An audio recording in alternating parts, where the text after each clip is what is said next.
നമുക്കൊപ്പം ഇപ്പോൾ UDF convener Adoor Prakash ചേരുകയാണ്. ശ്രീ അടൂർ പ്രകാശ്, എൻ വാസുവിന്റെ അറസ്റ്റ് ഇപ്പോൾ ശബരിമല സ്വർണ്ണക്കൊള്ള കേസിൽ നടന്നിരിക്കുകയാണ്. ഒരു കിങ് പിന്നിലേക്ക് എത്തുകയാണോ അന്വേഷണം?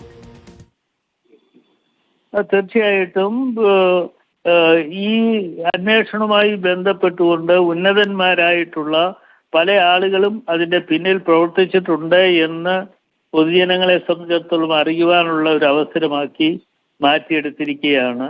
ഇത് ആദ്യം തന്നെ ഞങ്ങൾ ആവശ്യപ്പെട്ടിരുന്ന ഒരു കാര്യം, ഈ അന്വേഷണം CBIയുടെ നേതൃത്വത്തിൽ അന്വേഷണം നടക്കണമെന്നും ആ അന്വേഷണം നടക്കുമ്പോൾ തീർച്ചയായിട്ടും കോടതിയുടെ ഒരു നിരീക്ഷണം ഉണ്ടാകണം എന്നും ഞങ്ങൾ ആവശ്യപ്പെട്ടിരുന്നതാണ്. പക്ഷേ ആ നിരീക്ഷണത്തിൽ തന്നെ കോടതി തീരുമാനമെടുത്തതനുസരിച്ച് ഇന്ന് അന്വേഷണം നടന്നുകൊണ്ട് ഇരിക്കുകയാണ്.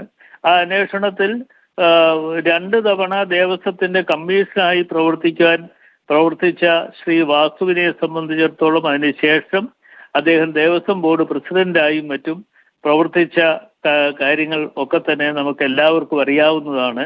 അപ്പോൾ തീർച്ചയായിട്ടും ആ അവസരങ്ങളിലൊക്കെ തന്നെ അദ്ദേഹം അത് വിനിയോഗിച്ചുകൊണ്ട് അയ്യപ്പന്റെ സ്വർണം പുറത്തു കൊണ്ടുപോകുന്നതിനും അതിനുള്ള അവസരം ഒരുക്കിയെടുക്കുകയും ദേവസ്വം ബോർഡ് പ്രസിഡന്റ് എന്നുള്ള നിലയിൽ അതിന്റെ പിന്നിൽ പ്രവർത്തിച്ചു എന്നുള്ളതിന്റെ ഏറ്റവും വ്യക്തമായ തെളിവുകളാണ് ഇന്നിപ്പോ കോടതിയിലെ അദ്ദേഹത്തെ ഹാജരാക്കുമ്പോൾ തീർച്ചയായിട്ടും കാണാൻ കഴിയുന്നത്. ഇതുപോലെ 2019 മാർച്ചിൽ തിരുത്തൽ വരുത്തിയതിൽ ഇതുവരെ എൻ വാസുവിനൊരു മറുപടിയില്ല. അതിനുശേഷം അദ്ദേഹത്തെ ദേവസ്വം ബോർഡ് പ്രസിഡന്റായി കൊണ്ടുവരുന്നത് അതൊരു രാഷ്ട്രീയ നിയമനമാണല്ലോ, പൊളിറ്റിക്കൽ അപ്പോയിന്റ്മെന്റ്. അപ്പോൾ ആ പൊളിറ്റിക്കൽ മാസ്റ്റേഴ്സ് മറുപടി പറയണ്ടേ?